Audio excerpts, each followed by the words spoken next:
UAE-യിൽ അടുത്ത വർഷം മുതൽ വാറ്റ് നിയമത്തിൽ വൻ മാറ്റങ്ങളാണ് വരുന്നത്. റിവേഴ്സ് ചാർജ് ഇടപാടുകൾ ഇനി മുതൽ സ്വയം ഇൻവോയ്സ് തയ്യാറാക്കേണ്ടതില്ല എന്നതാണ് ഇതിൽ ശ്രദ്ധേയമായിട്ടുള്ള കാര്യം. പകരം സപ്ലയറിന്റെ ഇൻവോയ്സ് പോലുള്ള പിന്തുണ രേഖകൾ സൂക്ഷിക്കുന്നത് മതിയാകുമെന്ന് ഈ രംഗത്തുള്ളവർ അഭിപ്രായപ്പെടും.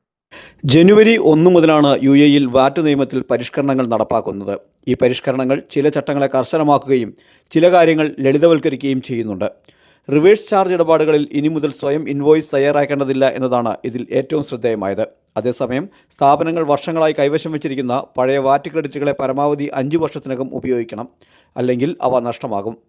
പുതുക്കലിന്റെ ഭാഗമായി ഡോക്യുമെന്റേഷൻ സ്റ്റാൻഡേർഡുകളും കംപ്ലയിൻസ് ചട്ടങ്ങളും കൂടുതൽ കർശനമാക്കുന്നുണ്ട്. ഇൻപുട്ട് ടാക്സ് ക്ലെയിം ചെയ്യാനായി ഇപ്പോൾ കൂടുതൽ ശക്തമായ രേഖ, സൂക്ഷ്മവും സപ്ലയർ ഡ്യൂ ഡിലിജൻസും ആവശ്യമാണ്. രേഖകൾ സംശയാസ്പദമാണെങ്കിൽ FTA ഇൻപുട്ട് ടാക്സ് നിരസിക്കാനും അധിക പരിശോധന നടത്താനും FTAക്ക് അധികാരം നൽകും. FTAന്റെ ലേറ്റസ്റ്റ് വാറ്റ് അമെൻമെൻറ്റ്സ് പ്രകാരം ഇൻപുട്ട് വാറ്റ് ക്ലെയിം ചെയ്യാൻ 5 കൊല്ലത്തിൻ്റെ ടൈം ലൈനാണ് സ്പെസിഫൈ ചെയ്തിരിക്കുന്നത്.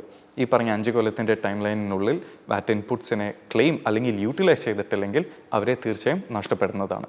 ഈ പറഞ്ഞ ചേഞ്ചസ് വാറ്റ് നിയമത്തിനെ സിംപ്ലിഫൈ ചെയ്യാനും at the same time international സ്റ്റാൻഡേർഡ്സിൽ കൊണ്ടുവരുത്താനുമുള്ള ഒരു നീക്കമാണ് FTA ഇവിടെ ചെയ്യുന്നത്.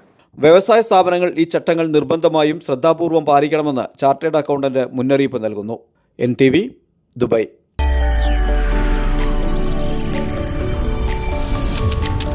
NTV UAE to the world.